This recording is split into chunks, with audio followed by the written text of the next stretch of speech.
What is happening, everybody? We may have had a little technical difficulty, but listen, it's not on our end today. And we're here. Whether you're going to find us through Twitch or find us through Periscope, it is the Live Before Lock show on Awesemo.com for the Masters, where hopefully within 12 hours of tee times, we're going to talk about all of that and so much more, as I'm joined today by my usual co-host, Ben Rasa, and the boss man, Alex Awesemo Baker, is here to join us. Tell Ben and I who we should be playing and shouldn't be playing. Probably going to involve Jason Kokrak, may not. But Alex, what is up, man? It is a little bit like Christmas Eve for us golf fans, isn't it? Yeah, I mean, this is exciting. I'm excited about the debate more than anything because I feel like there's so many good golfers. It's going to be really hard to pick the best one, and it's going to say a lot about, you know, your approach to golf, who you're on this week. So I'm excited. I have some out there picks that I'm hoping you guys can talk me off of because I'm pretty sure they're going to cost me a bunch of money. But yeah, I think this will be a great slate. Yeah, it's definitely setting up to be one of the best ones.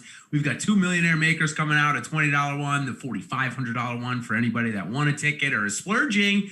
And Ben, we were talking before the show, we're going to roll in there with a lineup, right? We're going to try and win the $1 million this week. Yeah, you gotta try to win $1 million one way or another. There's a lot of cash up for grabs, high stakes, low stakes, every type of tournament you could ever imagine. This is as good as it gets. I didn't think we'd have it in November, obviously, but you know what? That's part of the challenge. So we've got a lot to get to. It's very exciting. Best golf tournament of the year. I think that's not even remotely a hot take. Totally agree. And speaking of some different stakes and different things to do, I would like to talk for a second about the new sponsor of this show, which we certainly very much appreciate and want to thank. It is a new DFS site called Stat Hero. So let me tell you a little bit about Stat Hero. It provides PGA fantasy survivor pools that give you better chances to win. No more sharks and no more competing with thousands of other lineups. You compete against Stat Hero. That's it. If you beat Stat Hero, you get paid. Stat Hero runs DFS survival pools for all sports, but we're doing a $10,000 Masters survival pool for just $15 that starts tomorrow morning. We're going to do a whole segment on it here at the end of the show. It's a really unique thing, and we'll talk more about the specifics, the scoring, the rules, and so much more coming up. So stay tuned for that. But I guess it wouldn't be 2020 without talking about Masters and some weather problems. That's just where we are in 2020 this year. And it looks like we're going to get some pretty severe storms coming in tomorrow morning, going to drop a bunch of rain. But Ben, it looks like it's going to end at 12. So we're going to get the golf in by Saturday. I just don't know when our golfers are going to actually play. Yeah, listen, there could be some disruptions. I think the important thing, though, is to look at it, obviously, through the lens of, can we actually do anything about this? Can we plan? Can we get an edge? To me, the answer is distinctly no. Delays, they may pop up. I don't know how you even remotely plan for that. It could be wet. I think that's the only thing we know, that it may slow down the greens. They're not going to be nearly, they should hold a little better. Guys were saying that in the press conferences. But in terms of, could we see a delay? Could guys not finish their round? I don't think that's a big deal at all. Yeah, it's not. There's no wind. I mentioned to you before, what affects the golf ball is wind. Rain doesn't really affect it in terms of how you approach the shot. You know, you're still going to hit the same club, but wind obviously does. But Alex, one thing that's been really touted this week that I want to get your opinion on is the sub-air system that Augusta National owns. Have you ever heard it? Do you know what it does? And do you think it'll play into effect this week? Well, I'll play the part of the audience here and claim ignorance. So, Jason, why don't you tell us all about this? It's all you, because I don't know anything about it either. All right. So basically what it is that it's a system that the richest of the rich clubs have, Augusta National being one of them, that basically pumps air into everything and dries it out a little bit quicker. So, I mean, that's just what it is. It looks like YouTube is coming back here. So getting it back for our show, I guess that's what they're doing. But yes, Ben, Alex, they've been touting that all week. It's been on all of the coverage and everything like that. Will it affect it? Yeah, I think it'll actually, you'll see typically when there's going to be an inch of rain in a 2-hour span, which we are going to get tomorrow morning in Augusta likely, the golf course is drenched and they can't play on it. With this sub-air system, it's going to feel like there's no rain that dropped on the golf course, especially if they have it pumping. So I really don't think we have to worry about it. All in all, I am not looking at the weather in terms of my lineup building. Whatever's going to happen, I think each each wave is going to have to play 27 holes, so I don't care that much. But for first round leader, Ben, if we're looking at those bets, does it change your opinion on it, or are you still going to look to be like, hey, Matsuyama is going to be the first on the golf course, regardless of when it is? He's posting a score. 33-1 is what I'm looking at. It doesn't change it too much. I think that a lot of times with first round leaders, I don't want to say you can eliminate half the field, but there are weeks where half the field playing in the afternoon is at a distinct disadvantage. I don't see that here. So you really can just kind of open it up. I think that makes it a little more difficult because we can see guys who tee off late that really make a run. And I don't see a giant wave edge either day right now. I don't think it'll play anything drastic and certainly nothing we can plan for. Totally agree. Alex, have you even looked at the weather? I know you typically don't play it, so I'm sure this week you're definitely not. Well, my strategy this week, I'm actually doing a tee time stack. I'm doing the Thursday morning, Friday afternoon. That gives you the maximum time to hope that you'll get 6 out of 6 through the cut. That is very true, and certainly an interesting way to look at it. You're definitely going to be likely having to sweat until Saturday morning for that. So if you're looking for the most bang for your buck, certainly the way to do it. In terms of withdrawals, of course, we just want to cover those really quickly. I'm sure most people know by now, but Joaquin Niemann and Sergio Garcia were in the printed field. They have withdrawn due to testing positive for COVID, so we'll see them hopefully in a couple of weeks, and hopefully they're okay. The other two, Angel Cabrera and Trevor Immelman. I wonder if, like, sometimes when Augusta needs to make pairings of threesomes, like they ask some of the past champions to not play because they have perfect threesomes with those two guys withdrawing. Ben, were you going to think about playing Joaquin or Sergio, or is this pretty much a no news withdrawal week for you? No, I'm Sergio is someone I definitely could have got to. He's, he broke through and then he's been awful at Augusta, but I like his profile. I liked him the year he won. I always think that he fits this course. Niemann, it was a little more up in the air for what I would have done, but listen, we all adjust. Hopefully the key, I think we all hope, is that nobody withdraws in the middle of the tournament. Before we can handle, during it is a disaster. Totally agree there. Okay, just a quick on the waves I want to bring up. Tomorrow morning, I already mentioned Matsuyama's going out first. Tony Finau is going out with him as well in that time frame. They're not in the same group, but first, a major group we're going to see John Rahm, Bryson DeChambeau, and getting thrown in with those two guys is Louis Oosthuizen. They're going out early. The afternoon wave sees Dustin Johnson go out with Patrick Cantlay, so a pretty good group there. And Rory McIlroy, I think, if I'm not mistaken. Really good pairing there. So definitely, if you would like to tee time stack, you can certainly pick your stars and scrubs to be able to do so. But that brings me into my next topic that I want to talk to you guys about, and it's the best playing their best golf right now. Nothing sets up a golf tournament like the best players in the world at their best. It just gives you a variety of options. I think it also condenses ownership a little bit, so there's no real two chalky guys. I think we can all agree that Dustin Johnson seems to be trending to the highest owned, and that's probably because he's just the cheapest guy here. And I mean, they're all in great form though, right? I mean, I can go down the list here and just rattle off to you these top guys. I mean, we got Rahm a first and second in the last 10 weeks, DJ a win, Bryson a win, Cantlay a win, Xander a win, Rory 2 top 10s and 5 top 20s, JT 2 top 5s. I mean, all these guys are playing incredible. Ben, how do you pick and choose between them? Yeah, it's very difficult. Obviously, I just did office hours in our premium chat. A lot of people were asking, where do you start up top? And obviously, we say this all the time. If any of these guys bring their A game, they're going to have a chance. Probably going to win. Honestly, they're that good. I think what it comes down to is really, you got to take a portfolio approach. DJ is going to be the highest owned of them. JT probably the lowest owned. Do you want to roll the dice on leverage there? Do you want to kind of cancel a few guys? I know for me, Bryson is the polarizing guy. I think he's wildly overvalued just because of the price and the betting market. Yet in head-to-heads, I've seen this on Twitter. Nelson, really sharp guy, pointed this out. Bryson's a dog to most of these other top guys in head-to-heads, yet he's the clear favorite in the outright. So that's a red flag right off the bat. Alex, what do you do with that type of situation that Ben just mentioned? You've got a guy like DeChambeau who is taking the biggest handle. He's the lowest odds to win. But, I mean, you can go and get him plus 100 against Dustin Johnson this week. Do you look at that market, or is it just odds to win that you're observing here for your DraftKings lineups, or FanDuel lineups, I should say too. I think it's important to understand that the prices at sportsbooks are what people are willing to pay. Yep. So especially with outrights, they're just kind of a good gauge of market demand. And Bryson having won a major with the U.S. Open, I think that's the reason why his price is just so much higher than any of these other guys. And I know he's been good since the restart, but I don't feel like his results have been as consistent. I think the hype is a little bit higher than the skill level. So I definitely lean towards the other top price options over Bryson.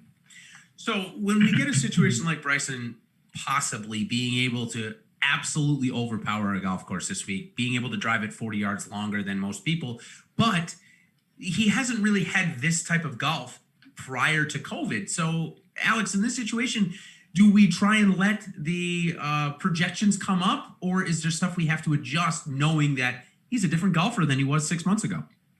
Well, in golf, I mean, we're all trying to take this data and try to reconcile it all because, yeah, as you're saying, Bryson's long-term form isn't nearly as good as his restart form.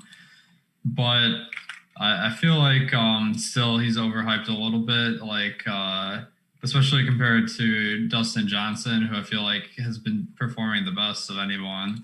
I mean, he has like an insane game log, 5 straight top 5s, basically. Yep. In addition to 4 straight top 10s here at Augusta. Yeah. So, and Dustin Johnson's interesting because he was a guy that a year ago, was having kind of a slump. Yep. But he has that long-term form. So when I'm looking at this data, I'm looking, well, the short-term form is amazing. Like that medium-term form is okay, but then the long-term form is incredible. So I'm kind of like 2 out of 3. And when I add this all up, I'm getting that he's probably the strongest play in the field. I'm going to have to agree. Is there an ownership level where that changes? For both of you, I'll start with Ben here first on this. If you were playing in the mega Millionaire Maker this week, the $4,500 or the regular one, if let's say Dustin is projected at 40% in one of those contests, is it a fade for you, Ben, or is him being the best play on the slate going to override whatever ownership he's going to come in at?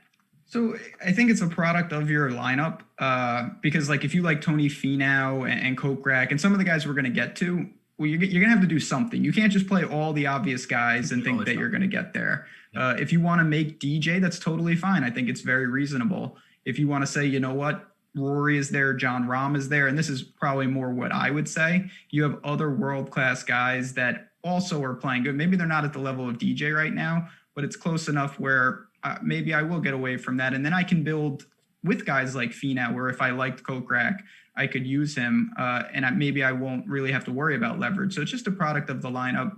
The last thing I'll say about DJ, this really reminds me of when he fell down the stairs. It's that type of run where he has just been dominating and it's really culminating at the Masters. So he's going to get a shot here.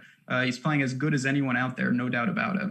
Yeah, man, I don't know if you listened to his interviews, but actually that's honestly exactly what he said. He spoke to the reporter, asked him, and he's like, hey, listen, Dustin, is this the best form you've ever been in your life? And Dustin said, yeah, it's very comparable to when I came in as the odds favorite, was projected to be the highest owned golfer as the highest priced golfer, and fell down the stairs, obviously, and withdrew. But here we are. So, Alex, taking the fact of falling down the stairs and withdrawing out of your projections, if you will, what golfer here would you either pick over DJ or to pair with DJ to start your lineup this week? Well, the nice thing with DJ is he's at a price point where you can get even a higher price golfer than him in comfortably. So it's all kind of like Ben's saying, kind of how you want to formulate your roster. Are you going to go with a contrarian guy at the top, or are you going to go more balanced and spread out the ownership? So I have a lot of DJ in my lineup so far. One guy that I like to pair him with is Bryson. Bryson, I feel like, is going to be pretty low owned among sharp players. Yep. So I feel like if you pair those two together, it's going to be a little bit more unique than if you pair, like, say, like DJ and John Ram, who I feel like all the optimizers are going to spit out that pairing. and about a third of the field is using Optimizer to build their lineups. I feel like kind of tricking it in that way to give two players that might be popping in different people's approaches could be a good strategy. Yeah, I think I think that's a great call. In fact, one of the builds that I did was exactly with Bryson. Now, Ben, if we do pair DJ with Bryson up here, it's gonna push us down to guys like Jason Kokrak and Francesco Molinari, Cameron Champ, Kevin Kisner. I know you like. Are you comfortable with putting maybe even those four guys around that price so that you can get DJ and Bryson in the same lineup? Yeah, maybe around them. There's an anti-chance that a couple of those guys make my lineups this week. Francesco's got to be. Francesco's not going to be in my lineups for various reasons, which we'll get to. But I do listen. Lineup construction. There's always talk stars and scrubs versus balanced builds. I think with I'm not going to say it's an easy 6 of 6, but it's an easier. This is like a hybrid WGC. Mm-hmm. I do think that doubling up north of 10K is very viable on a site like DraftKings. You have room, you have guys in the high 6s, low 7s that you can match, and it's a pretty easy cut. It really is. I'm not saying that everyone's going to cruise through, but if you have a handful of guys you like down there, you can make it work pretty easily. For sure. Okay, so let's move on to our next section here. But before I do, if you guys haven't checked out some of our premium features, it's a great time to do so because we've got an awesome promo going on. It's the Augusta promo. So what you're going to do is you're going to sign up using that promo code, and you're going to get 50% off the Awesemo Plus weekly Platinum Pass. That's going to give you access to all the sports we got going on, not just the Masters this week, but also we've got NFL action going on. We've got soccer. We've even got Ben doing some horse racing stuff. We've got esports, which includes LOL, of course, tennis. We've got it all going on over here at awesemo.com. So be sure to use promo code Augusta at checkout. And again, with that, you're also going to get my in-tournament stuff as well and Alex's one single game showdown projections. So really good stuff there. Ben, when we move on to the chalk or pivots, no doubt that Hideki Matsuyama and Tony Finau in this next price range, along with Simpson and Reed, but not to as much extent, are going to be the chalk. Do you think that you can play both Matsuyama and Finau and say Johnson and get away with it, or are we really pushing too much ownership with those three? So if you do that, you really need, first of all, you're going to need to leave some money on the table, and you're not going to have that much money to leave on the table, and you're probably going to need to really look for some lower owned guys. So if you're dead set on you really like those guys, they stand out, I guess you could do it. For me, I think that's a little much up top. I tend to, probably differentiate a little more up there than most. So it's not to say I don't like those guys. They're playing good golf. Decky's coming in with a runner-up at Houston. A lot of it was with the putter, but this is a guy, I think, with the long irons, he can dial it in. If the greens are just a touch slower, I think that actually helps him along with several other guys in that range. So it's a lot to like. Finau makes sense. There's a reason, just to sum it up, guys are really popular for a reason. People aren't stupid. It's because they're either underpriced or they're playing fantastic. So you have to consider the chalk. You can't just blindly fade it. Alex, when I ran projections in lineups for Dustin Johnson as kind of the main anchor of it, instead of going two up top, it gave me both Finau and Matsuyama, but the ownership of the lineup is like 130%. Too much for me. So I made some shifts. But in this situation where we have an optimizer telling us it is the best projected lineup, what do you do in the sense when you've got the three chalkiest guys in the optimal lineup? Yeah, so I think you probably don't want Dustin Johnson, Finau, and Matsuyama in the same lineup in a GPP. If I want to build a lineup that's stacked with all the best plays, I'm going to enter cash. But in a GPP, it's just like if all three of those guys smash, like it doesn't even mean you're going to do anything in the tournament because everyone's going to have it. So That's what I absolutely hate is when I have a really high score and then like I win like $500 because, I finished 50th in the Millionaire Maker or something. So like I'm definitely what I'm looking at in golf is the ownership product. So you take the ownership of each player and you multiply them together. That will give you the best idea of how unique your lineup is. And also, I feel like there's more of an advantage getting a little bit more unique with higher price guys than lower price guys because they're just more likely to win it for you. So That's gonna be how I'm going to do it. If I'm going with DJ and Matsuyama, who are two of my favorite guys, maybe I'll go to a guy that's a little bit lower owned as my third high price guy. Yeah, I think it's a great point. One of the guys that I like to go to in this range, I think, will be lower owned in the higher dollar stuff because of the importance or prominence that these higher price guys are getting. Is Patrick Cantlay coming off a win? I think that he ends up trending down a little bit lower in the higher dollar stuff, but I still think he comes in around 15% in the normal one. Thanks to Groomertown for our super chat, by the way. He didn't ask us a question, but we want to thank him, of course, for the donation. Friend of the show. Appreciate it. Yeah, friend of the show. Groomer, if you want any question, just let us know. But we certainly appreciate it nonetheless. If I lose power here, guys, I just also want to make note. I'm in Tampa. I'm sure you guys, some of you have seen the news. We've got Tropical Storm Ada rolling literally right over my house right now. You might have seen the lights flicker already a couple of times, but just want to make note, if I disappear, that is why. I'm not leaving these guys in the dust. But want to ask you about a couple of the pivots in this range, specifically Brooks Kepka, Colin Morikawa, 9,700 for Kepka, 9,500 for Morikawa. I'll start with Alex on this one. We've seen this young stud Morikawa win a major already. Now he's coming in possibly 5% owned. Can you stomach putting him in your best lineup, Alex, or are you doing it like me and maybe doing towards the MME for the $20? I think it's a great target for that $20 Millionaire Maker this week.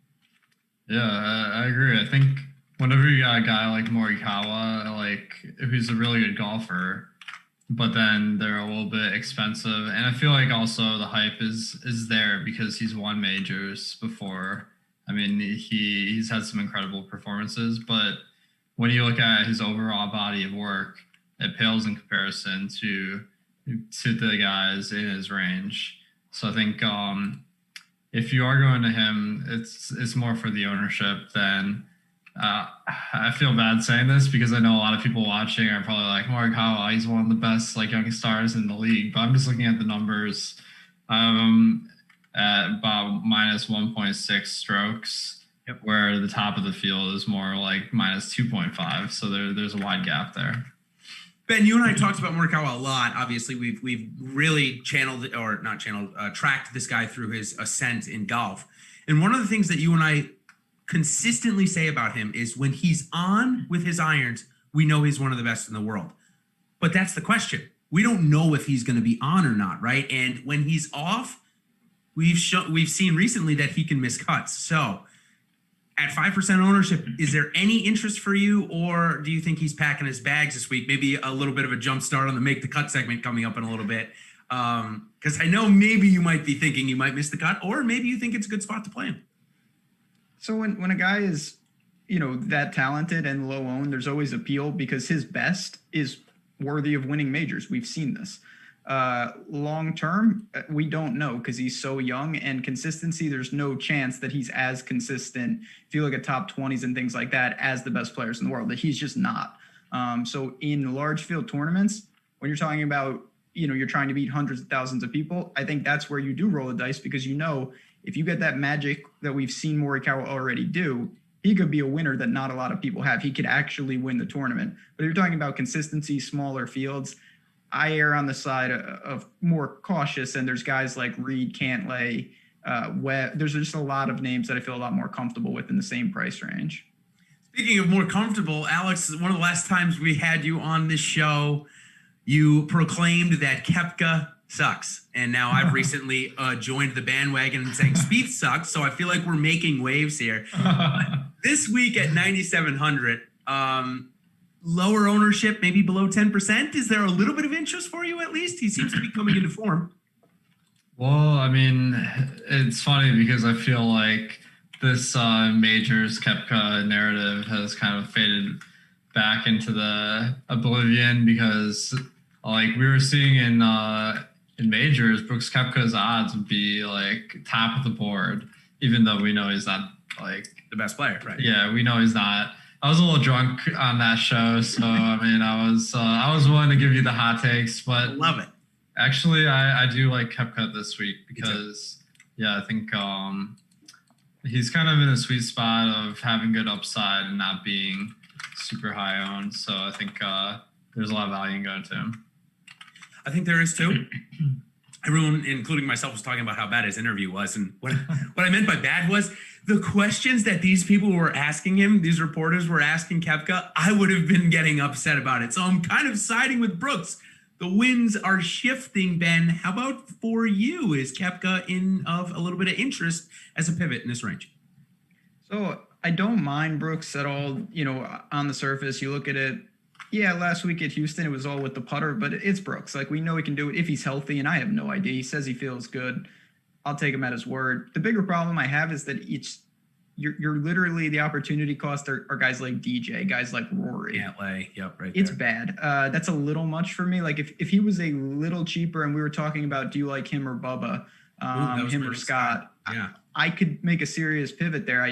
I'm trying to find the money when I can to get over 10K, because I think there's a gap between those 5 golfers and everybody else. I agree. You just mentioned Bubba Watson. Also priced right next to him is the defending champion of the event, the greatest golfer of all time. And no, it's not Jack Nicklaus, Alex. It is Tiger Woods. So Bubba Watson, Tiger Woods, any interest there, or is the form just not good enough? Well, Bubba's coming in off 2 top 10s, but prices seems high. What say you, Alex, about those two guys? Well, I know Tiger won the last Masters, and that was incredible. I just like. Is it the last time that it happens? Well, I don't know. I mean, he's not like so old that like he can't picture, but this last year hasn't been nearly as good as his 2019 campaign. I mean, he hasn't played as many events in the COVID era, but in the ones he did play, he hasn't done anything. So it's really hard to have any faith in Tiger. I agree. I mean, I don't want to say that. I've been a Tiger fan for 30 years now. It feels like, obviously him breaking out in the 97 Masters was the reason why I got into golf in the first place and started playing and all of that. So obviously I want to see him continue win. Now, I want to tout one last thing on Tiger, Ben, and I want to get your thoughts on it. Speaking of Jack Nicklaus, the time between Jack Nicklaus's 5th win and 6th win was exactly the amount of time that it would be between Tiger's first win and 6th win. Sorry, 1st and 6th, not 5th. 1st and 6th, 23 years. Plus, they're both ranked 33rd in the world at the time. It's a crazy statistic. It's the most crazy narrative I've seen all week. But are you buying into it, Ben, or is Tiger not on your radar this week? No Tiger for me. Listen, if there is one person on the earth who you could probably back to flip a switch randomly, it would be Tiger, but that's what you're backing. There is nothing in his form that would lead you to think he's going to play well. His putter is broken. He hasn't played a lot. It's just a really tough spot. So, just no for me. I think for me, seeing this new Tiger of basically taking on the Freddie Couples role, and anybody that knows golf knows exactly what I mean. At Augusta, he's kind of like the bubbly, giggly, talk to everybody guy, where at the 97 Masters, he didn't say 2 words to another playing competitor. 2000 Masters when he won, same thing. I mean, it's just a totally different Tiger Woods we're getting, but still, I think it's great for the game regardless. Okay, 2 more pivots in this section I want to get your guys' thoughts on. Tommy Fleetwood, all he's done on the PGA Tour in the last couple of months is putt. He hasn't hit anything well. He went back over to Europe, fixed his ball striking there, but still stinks over here. I don't know what's going on. 5% owned. And then the rookie, Matt Wolff. Obviously, we've seen him compete in a major as well as Morikawa. So start with Ben on this one. Those 2 pivots, both under 10% owned. Fleetwood and Wolff in the mid-price section are either making your lineup, or are you just saying, you know what, I'll take the 3% or 4% more and go to Jason Day? It's more of that. Fleetwood is just really struggling. There's no form to speak of. He goes to Europe and he looks good. He comes back and the irons are horrible. Wolff is a little more interesting just because I think there are paths for him.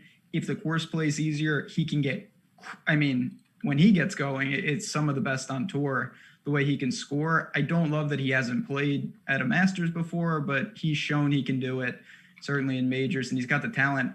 I'm not in love with it, to be honest, but I do think there are narratives, especially if the course is soaked and they can tear it apart, where that would benefit Wolff.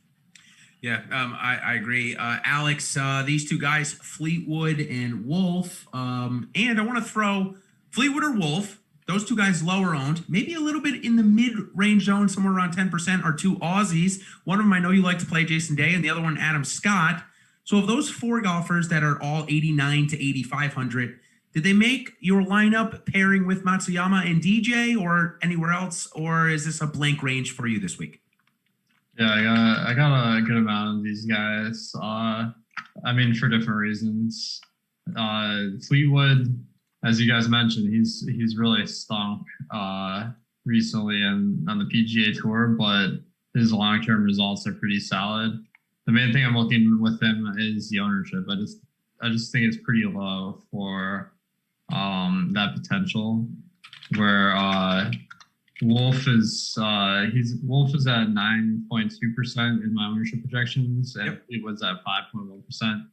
I think the fact that Fleetwood is a Euro golfer hurts him in ownership. Where Wolf, he's kind of a rising star, so he might be a little bit overowned. And Wolf is coming in off of two bad starts, as our Slack chat just mentioned to me there, and so that concerns me a little bit. Coming to Augusta, looking for your form, just doesn't seem like the place to do it in your first time.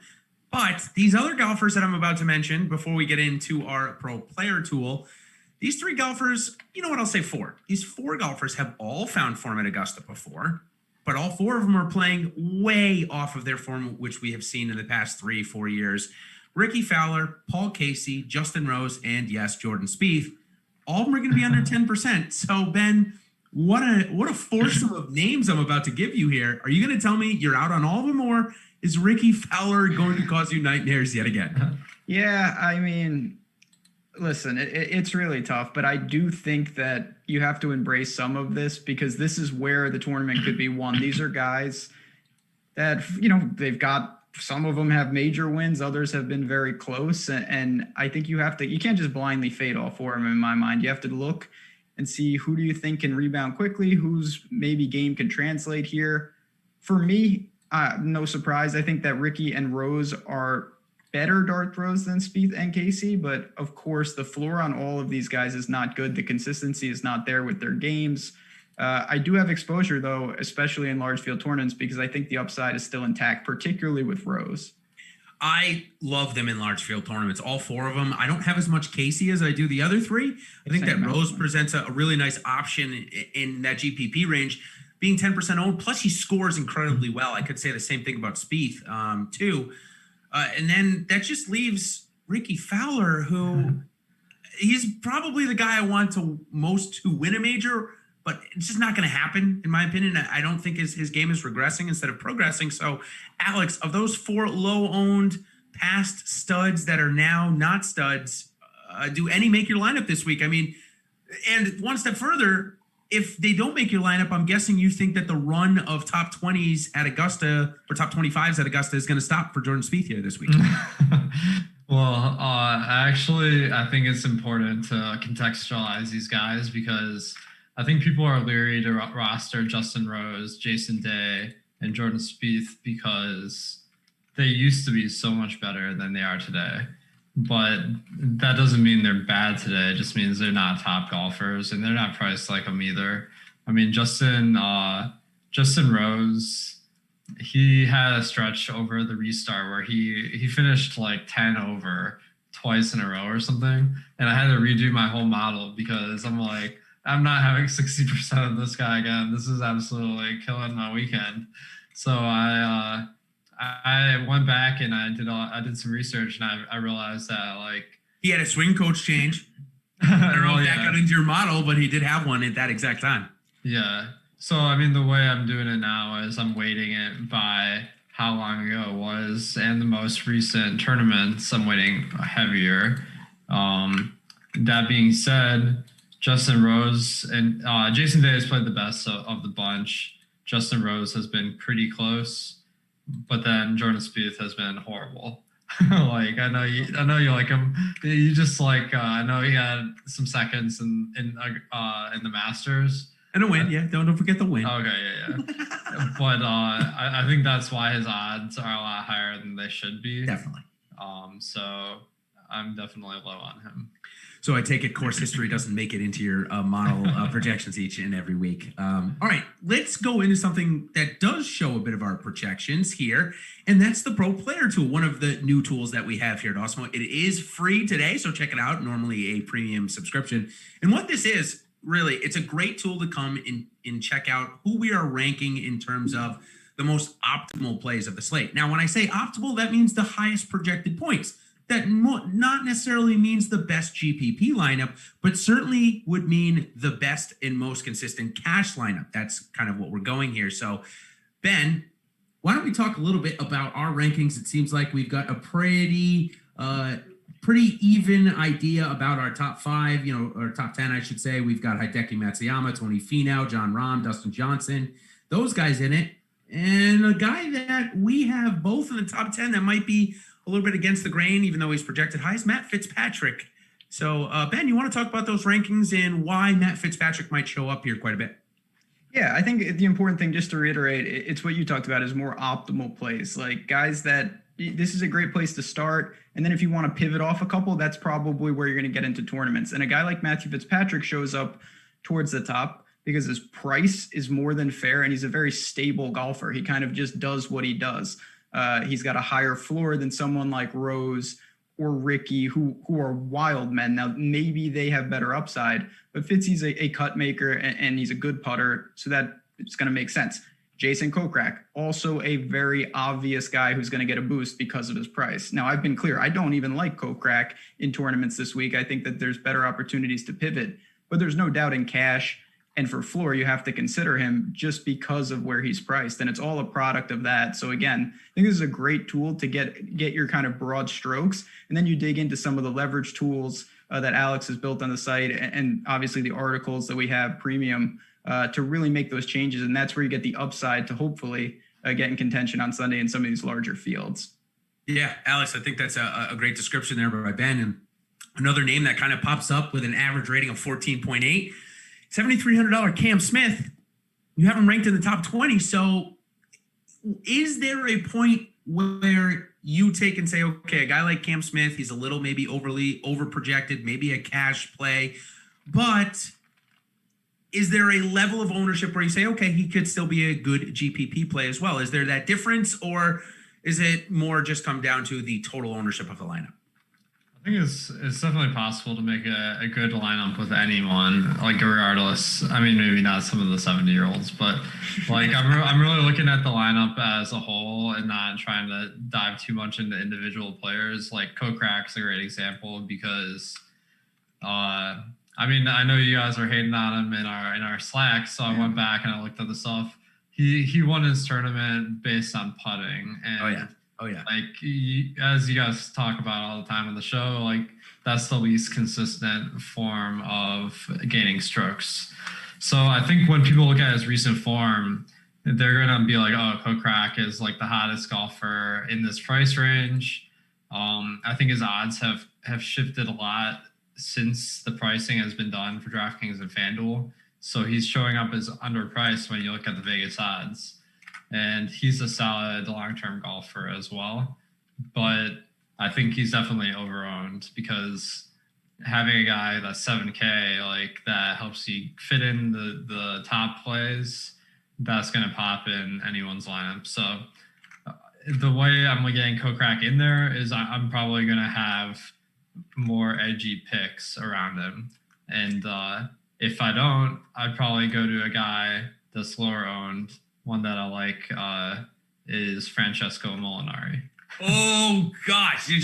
Oh, man, I got the shivers from that because I know that Ben is just going to try and throw us off the show right now. But before I get into my Francesco Molinari spiel, which I'm going to keep very short because to Ben, it'll turn into like a Jordan Spieth thing with me, and we don't want that. We don't want it. We don't need another one of those scenarios.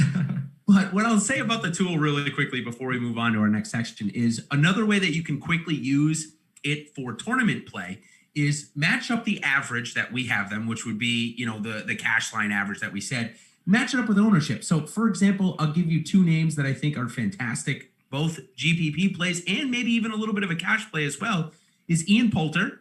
Our pro picks, we have him ranked 22.4 is the average, and his ownership is about number 25 on the board. So I think that's a pretty good leverage spot. And then Jason Day, he's the other one. We have him as an 18.2 rank and a 27 on the ownership. So I like those two guys. I think for any type of contest, that's another way I'd use the tool is look and see, okay, who's the lowest average with the highest ownership number. And Again, just quickly, that ownership number, Alex, is what they are projected in terms of the field, correct?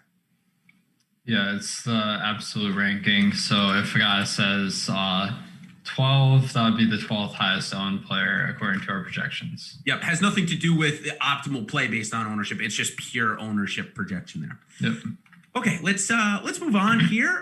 Of course, one more time, be sure to check out that Pro Player tool. It is free this week. Really cool tool that we've implemented here in the last few weeks. So let's go into our fun section then, where we get to talk about guys that are going to hopefully see 4 days here at Augusta. We're going to go a little bit of a rapid fire here in this section. So let's start off with Scotty Sheffler. First time playing here at Augusta, coming off a week last week, Ben, where he led the field in strokes gained off the tee. Is he able to take that momentum into Augusta this week, or is he get a victim of the first-time debutant scenario? No, I think that he does. You just mentioned it. The most important thing, that the easiest, the most repeatable thing is off the tee.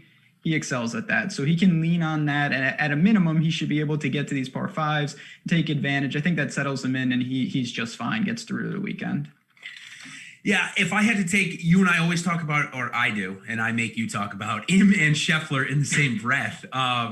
Sheffler, I agree, making the cut. I am shorting some JM in a lot of spaces this week. Check out my 50 bets for this week's Masters article up on Awesemo. I put a couple of short Sung JM bets in there, Alex. Can you get behind me saying that Scotty Sheffler is going to make the weekend and Sung JM isn't? Or do you have another opinion there? I'm a little bit higher than the odds on both of them. I mean, Scheffler is a nice upside player that is up and coming. I've been under on him a lot, but his form coming into tournaments pretty good. So I think I have a good share. Sun JM, he's a guy that he hasn't been quite as good this year as he was the previous one, but still pretty solid. He just hasn't really made anybody win a bunch of money. So I'm kind of even with the field, I'd say. 8 of 8 cuts made in his last 8 starts, Ben. Is him going to make 9 of 9, or is he packing like I think he is? I think packing's maybe a little much. I will say that he, to me, is more... I thought the Florida swing was great for him. Bermuda, par 70s, not exactly Augusta. Now, if he can lean on these irons, be a little better. I still do think he finds the weekend, but I've been a little disappointed with Sanjay lately. It hasn't been nearly as effective as it was earlier in the year. Or that it should be. It seems like he's a great player. He really is, and it just seems like just went through a little bit of a dry spell here, and sometimes that happens with Sanjay. So I'm going to take the high road here. Like I said, bet against him and short him here this week. Alex, before we move on with our Make the Cut, we had a great question from Cody in our chat. He wants to know, how many uniques do you recommend in 150 crunch, and how much do you recommend for a 20 crunch? So the reason I use uniques when I'm crunching is because you don't want to have 2 lineups that are basically the same, because it just increases the odds that you're going to beat yourself out of first place. Yep. Obviously, if you knew that 5 out of 6 golfers were the same with yours and another person's lineup, you probably wouldn't want to enter that lineup. So that's the reason I use it. To differentiate, I'm using some other features like exposure caps and randomness. I wouldn't just use uniques for that. Yeah, actually, one guy we didn't talk about, which I'm sorry, I've totally forgot, blew my mind. He helped you out last week, Alex, actually, with a nice top 7 finish. Is Ty Hatton, 9,400. Does not have good history here at Augusta. He's the only golfer we didn't talk about above 8,000. My apologies. I just kind of brushed right over him. Was that a mistake on my part, Ben? I mean, should we be looking more at Ty Hatton, or is he just not have the temperament for Augusta National? No, listen, Ty Hatton has been, if you want to talk about one guy in 2020 who's really taken some serious leaps forward to belong in maybe a tier that I didn't have him in, it's Ty Hatton. This is a guy at Masters. We would have him with EVR and Wiesberger and those types. Definitely. And he has shown he belongs. He's got multiple wins worldwide this year, a ton of top 10s. So we're going to see. At the U.S. Open, he was not good. He missed the putt at the PGA as well. So in the biggest tournaments, he's really underperformed despite a fantastic 2020. It's a big price tag. That's the big concern. He's kind of like Morikawa to me, where he's a damn good player, but he's not nearly as good as those other guys. Yep, understand. Okay, so let's go back to the make the cut segment. We can include him in there. I do think Ty Hatton finds the weekend again here. He hasn't missed it yet. Has come in the top 25, but I think that changes this year. Okay, Phil Mickelson. He hasn't made a PGA Tour cut that is not a no cut in quite some time, but he's got 2 Champions Tour wins in the last 11 weeks. Alex, how do you measure the Champions Tour wins from Phil Mickelson? Well, yeah, I was not following that, to be honest, but he's been dreadful this past year on the PGA Tour, so I'm just totally off of Phil Mickelson. I mean, I think especially when you get a lot of like even more casual players than normal playing this week, they're going to click him just because they know who that is. I think he's probably one of the worst plays. Got a little blip there. Thought I was going to lose connection or lose power for a second, but I thought it was on my end too. Yeah, no. Oh, maybe it was on Alex's end. It's all good. But Ben, now turning over to you. We're all good. Phil Mickelson. No, you don't even have to finish the question. Absolutely not. There is not a world you'd play him in at this point? No, not even in an alternative universe. I still would probably fade him. There's nothing there with Phil. I'd rather play Neiman, even though he's out with COVID. So it doesn't. We're not playing Phil. Next question. All right, next question. We're done on Phil. And maybe if he was JT Poston's price, I'd think about it. Alex, this next guy shows up in a ton of optimal lineups at $7,400, but it's his first time here at Augusta. I know that probably doesn't mean too much to you, but do you think that prevents Abraham Answer from making the weekend, or you think he's a good sure bet to get through? I don't have a real strong feeling on Abraham Answer, I guess.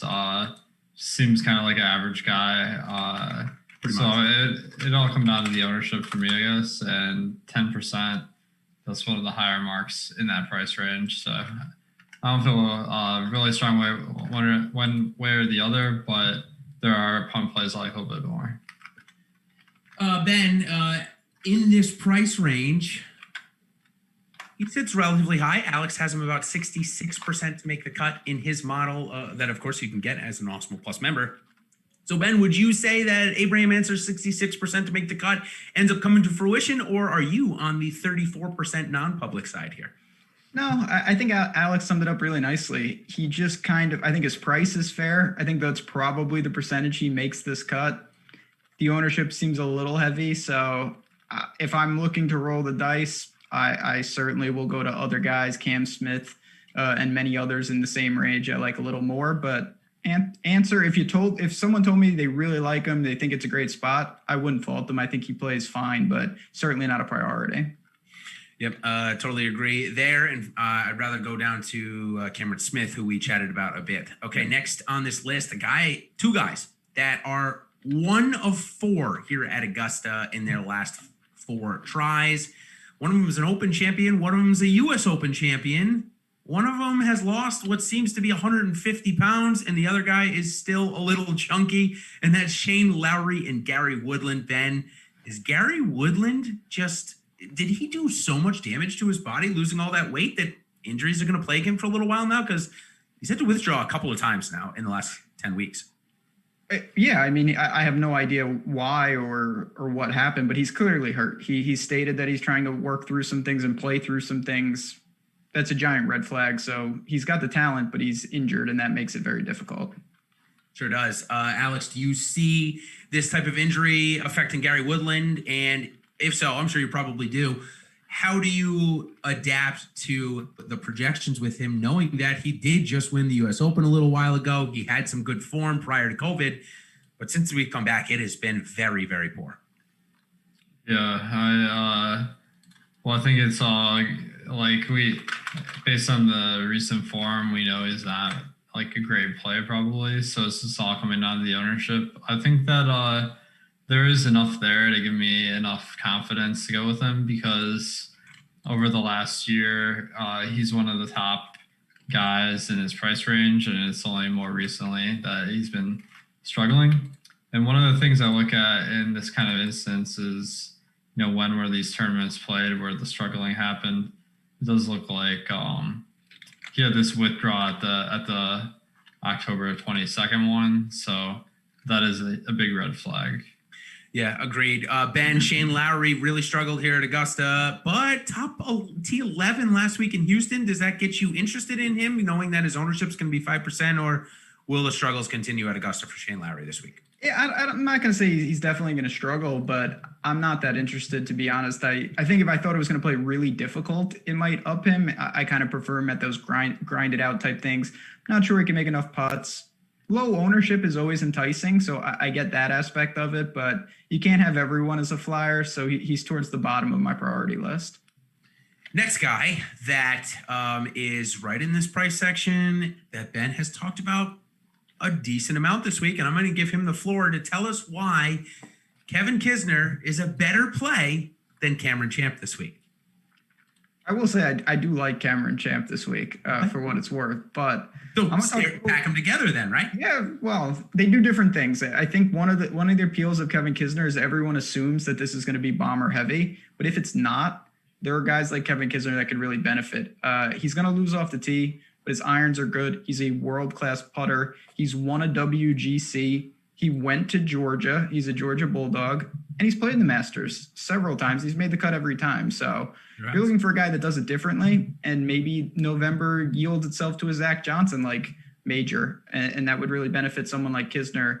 He gained 5.7 strokes on the approach at the Zoizo, and he gained with the putter. He's gained with the putter in 8 of 9 events. Those are things that I really like with him. So someone to consider. I will talk a little bit more about him possibly in the hot take session at the end of the show. I like that, and great takes. And as Groomer Town, instead of asking us to expand on that Kevin Kisner take, he wants people to actually just hit the like button for us. Appreciate that too. Beautiful. We love all of that, of course. So go ahead and make us proud and do so here. Kisner and Champ, Alex, definitely two vastly different golfers. Champ obviously getting it all done off the tee. Kisner doing nothing off the tee. So who do you have higher rated this week? Nah, not higher rated. Who do you have more allocation to this week?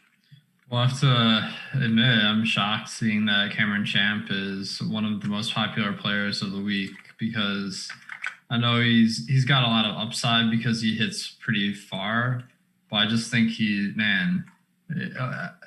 his overall results have been very weak compared to other guys. I think like these odds for him to win might be a little bit high.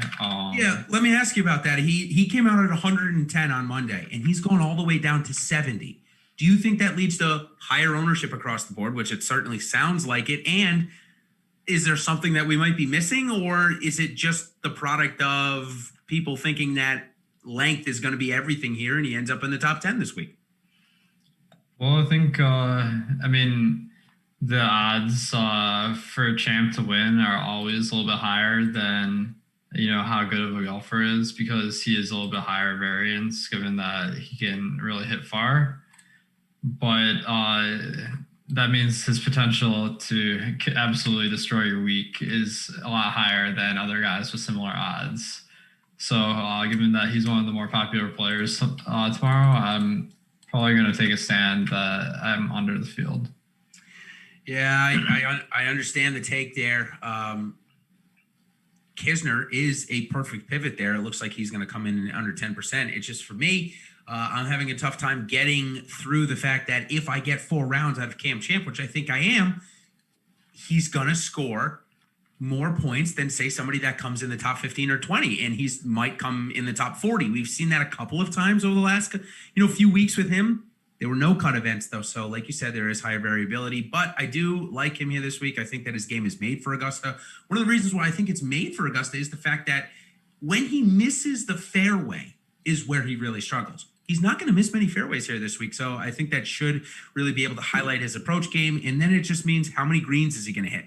If he hits 70% of his greens in the first 2 days, he's making it through the weekend. That's all we need out of Champ at 7,100. That's my theory on him. I know the ownership is creeping up. That concerns me, given the fact that I want to probably get allocation to DJ and Matsuyama. I'm creeping up there. I'm not going to lie to you. So it's a question of basically, do I switch off Matsuyama and go to DeChambeau? A lot of questions for people in that range. Totally understand it. All right, let's go. Keep going with Make the Cut. Billy Corshall and Matt Kuchar, along with Lee Westwood, all priced at 7,200, all lower than 10% owned. Alex, do all three of them make the weekend? Do none of them? And who is your target of the three or none of the three? Yeah, Lee Westwood is someone that I was intrigued by. I'd be more interested in hearing your guys' insight here because there's not a lot of data to go on, but the data we have is very strong. Yep. And the odds are also pretty good for him to win at his price. So I'm ending up with a lot of Westwood, but being that he's a Euro player, I guess I don't know that much about him. So what do you guys make of Westwood? Yeah, Westwood he's probably, him and Kuchar, the two guys I just put together, might be the best two players to have never won a major through the length of their career. If you look at the body of their career, I think that's a fair statement to make here at this point. Obviously, there are some young guys like Rahm. Obviously, Rahm's a better golfer, I think, long-term than those two players. Doesn't have a major yet, but body of work, Kuchar and Westwood definitely up there. Ben, Westwood has his best major finishes here at Augusta. So do you think last week's product of the miscut was just to get him here a couple days early, or do you think the form is regressing from the 5 straight top 25s we've seen him in prior to the miscut last week? It's probably a combination of both. I do think playing over here is a little more difficult, but Lee Westwood is, this is a guy that's been around for a very long time. He knows what he's doing. And if there is one major that we see guys where experience matters, it is at Augusta. I mean, he is not Fred Couples and Longer who they can make the cut, but there's almost no way where I see them actually contending. Lee Westwood is a guy that he knows what he's doing and he can still grab you some placement points. So I have no problem going to him. I think you're banking more on stability than upside still, but you could do a lot worse than him. And he's someone that's proven time and time again that he can get in the mix at majors, even though he never ultimately took one down. $200 cheaper for a country mate of Westwood is Ian Poulter, coming in 3 straight top 15s. Also some really good history here at Augusta. He hasn't missed a cut. In fact, Alex, he's only missed 1 cut in 14 attempts here at Augusta. So our model, pro player pool, says that he's one of the best values on the board. Would you agree with our pro player tool? And is he in your lineups this week? Yeah, I mean, compared to his results, he is quite cheap. He's always someone that he pops a little bit less in the Vegas odds because he does a lot putting. He's not very good off the tee. And I think off the tee, strokes are a little bit harder to gain for someone like that than putting strokes are to gain for someone that's stronger off the tee. So I think not the highest upside guy, but he's not priced like it. I mean, he's a guy that you don't need him to win the tournament, so I think he's one of the better value plays. I agree. Ben, you can give your take on that if you don't mind, and give your take on Clayton's question from the super chat in the chat. Certainly appreciate that. He wants to know if FanDuel, this question for FanDuel, Cam Smith at 8,700 or pivot off of that chalk to Kevin Kisner at 3% owned. For me, the quick answer on that is I do like Cam Smith a little bit more than Kisner this week. But if your rest of your lineup is really highly owned, I think that is a good leverage spot to go to Kisner. So, Ben, I'll let you give your answer on those two, Poulter and then Kisner versus Smith. Yeah, I think that you said it. I mean, I'm definitely higher on Kisner than most. But I don't think you need to pivot just to pivot. If you're looking to get away, say you have Finau and DJ or something like that, I think that's a perfect play because they're similar guys. They're both going to lose off the tee. I don't see a huge difference between Cam Smith and Kisner, but you are getting an ownership discount, so it's definitely something to consider. Yeah, and obviously Clayton is pointing out that it's probably going to be in your hot takes. So That's true. He has to pivot now, is what he's saying. All right, we're moving down the list a little bit. I've seen Eric Van Royen's name pop up quite a bit in the chat, so obviously he's getting a little bit of buzz, Alex. I know that you and I both have liked to play him. He's been in our lineups certainly recently. So $6,800, $6,900. I think he's $69. Is he back in your player pool again this week? Yeah, I mean, he looks solid. Another guy where the Vegas odds just never seem to really like Van Royen compared to the strokes gained. So that's a little perplexing to me. But his form recently in the PGA has been really strong. So I have no hesitation to go back there. Yeah, I think in terms of a first-time debut, and I think he does have a good chance to make the weekend. But parts of his game that he struggles in around the green, if he hits only 60% of his greens this week, I think he's going to struggle to make the weekend. Ben, Eric Van Rooyen, does he make the weekend for you? And if he does, with his ability to score on the par fives, is he kind of in that Cam Champ category of outscoring his finishing points? Oh, yeah. I mean, those are the type of guys, if they're going to get 16 par fives, it's going to be good. I just worry a little bit about him if the greens are a little firmer than I anticipate. I like EVR. I think he makes a lot of sense. He's got pedigree. A lot of his damage was done in Europe, but now we've seen him over here. He's not flying over for the Masters. He's played over here. He's played in WGCs. He's played in majors. You got to make a cut. Sub 7K, you need to just find the weekend and try to rack up birdies. I think he can do that.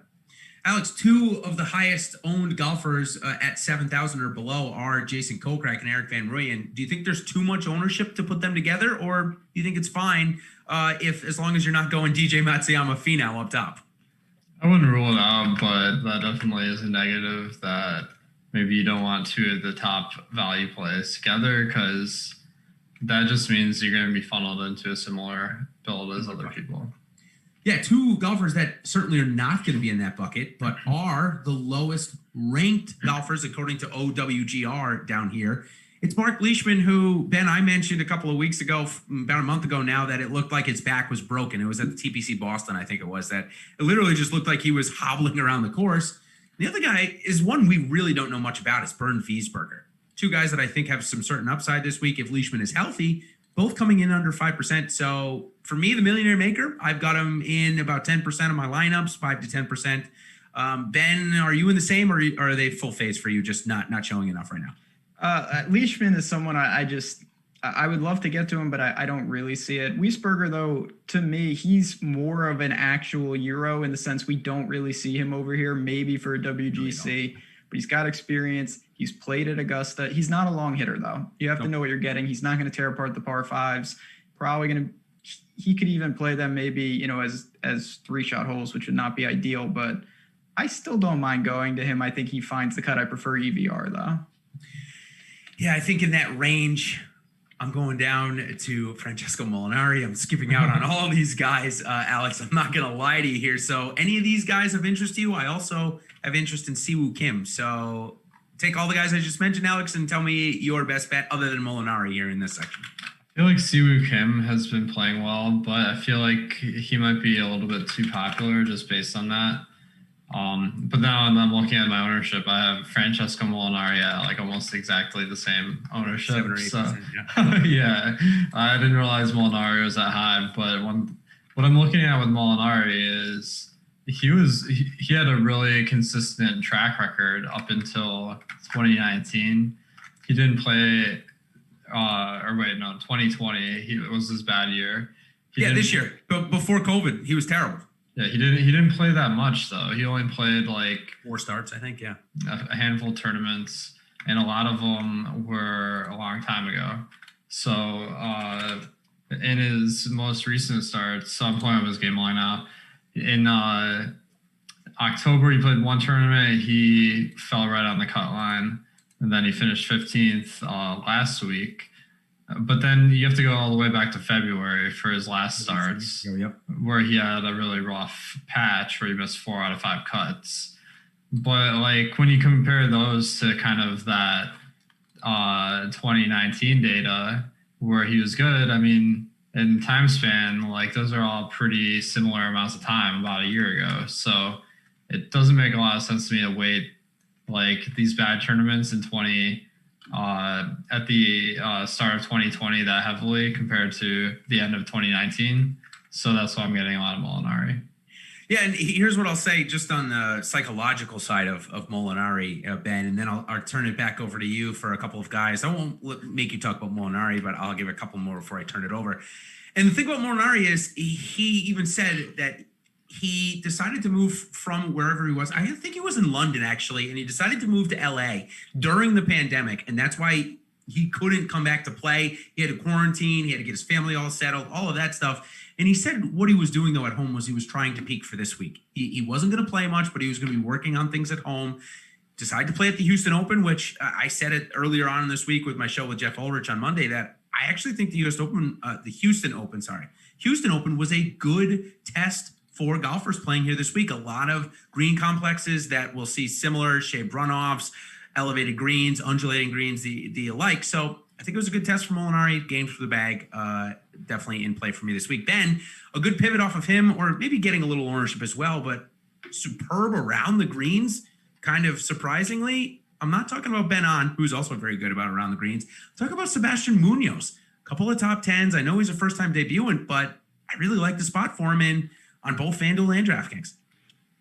I'm a little concerned that it is a step up, but he's answered every single challenge that has been put forward this year. I really have been impressed with Munoz. The one thing I'll point to, even during this great run of form, he missed the cut at the PGA. He was 59th at the U.S. Open. Seems to beat up and excel more in weaker fields. So that's the one challenge. He's never played Augusta, but better recent form than almost everyone else down here.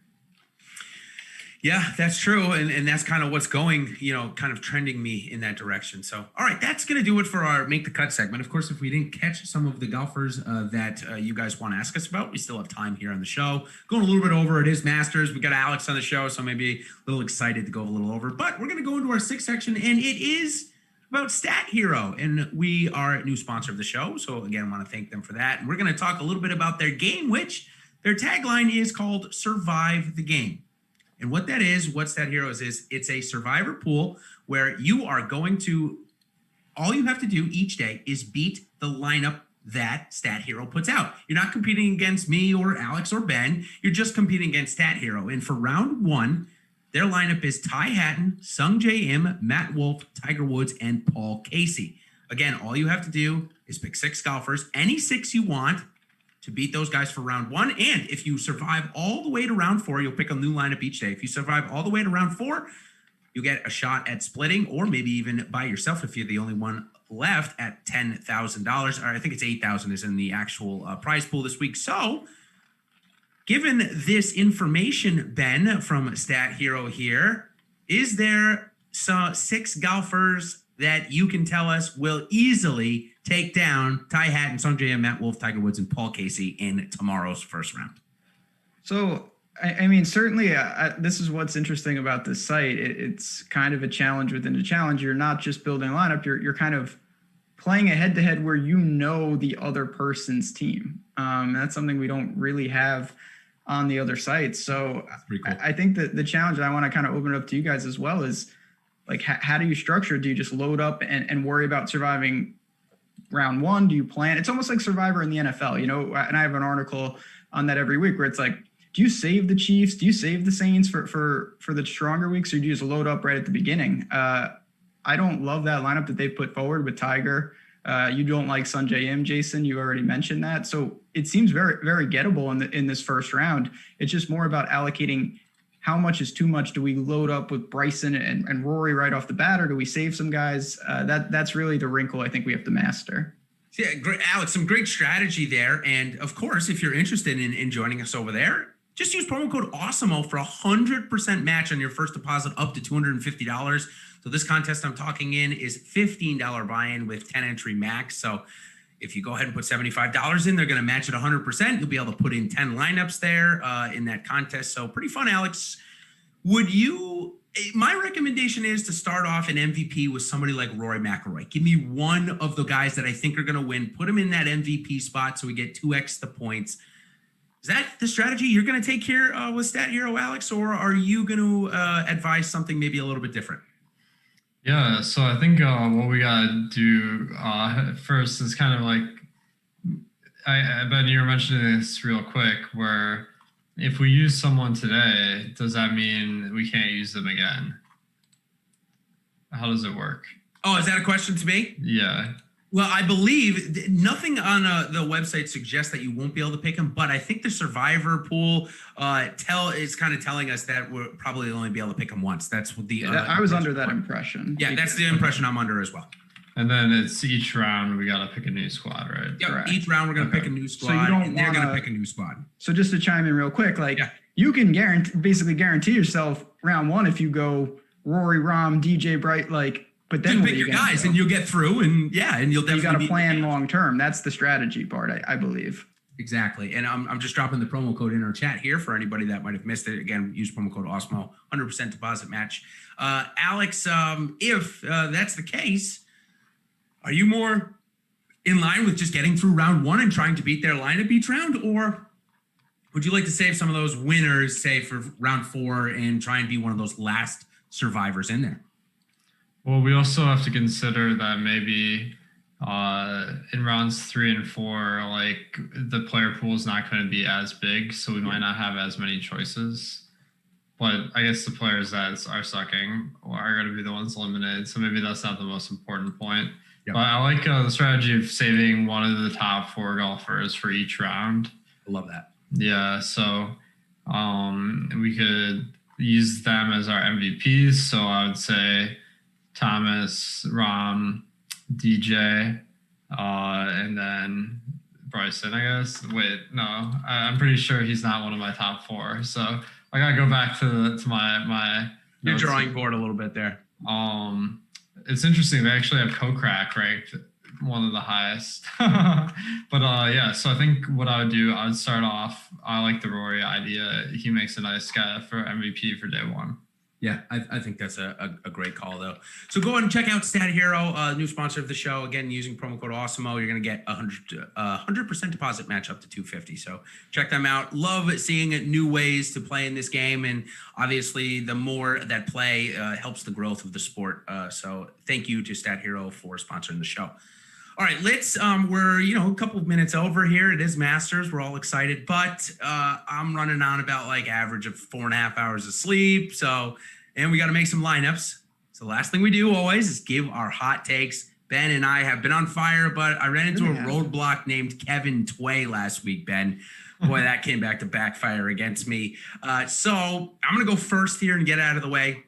I've got a guy that Chad has asked about quite a bit here, and he has such a good short game that I think he's got a chance to go out and beat the likes of Colin Morikawa, Matt Wolff, and Scotty Sheffler this week. I bring those names up because they're all debutants, and my hot take is JT Poston, the top debutant here this week. I believe he's either 15-1 in some markets. I saw him at 20-1 in others. So JT Poston, top debutant. He's also 6,300 on GK and 74 on FanDuel. I like him there this week. The game seems to be informed. And his caddy made a good jingle with Sam Golf, the guy that does some great covers and adds in some golf stuff there on Twitter. So if you don't know about that, check it out. So Alex, is Aaron Fleener and JT Poston the combo? Are you in on my hot take, or do you have another one to give us?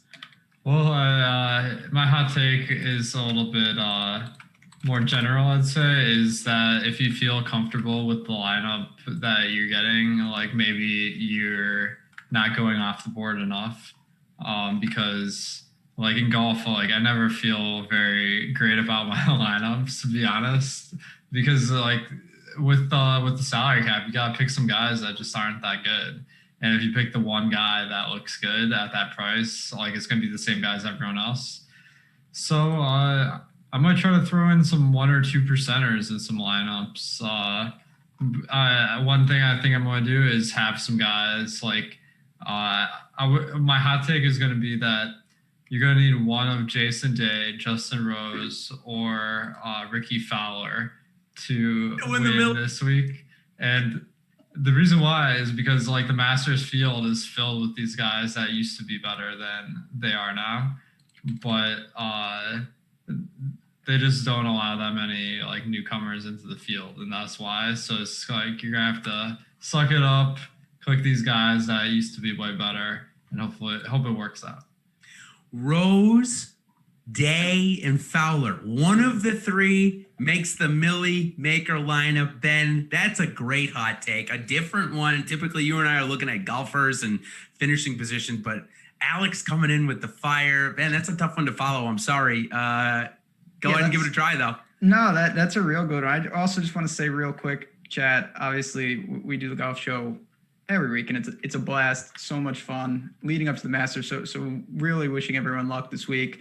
If you haven't subscribed to our YouTube channel, make sure you hit that, because we have so many shows. Hit the notification bell.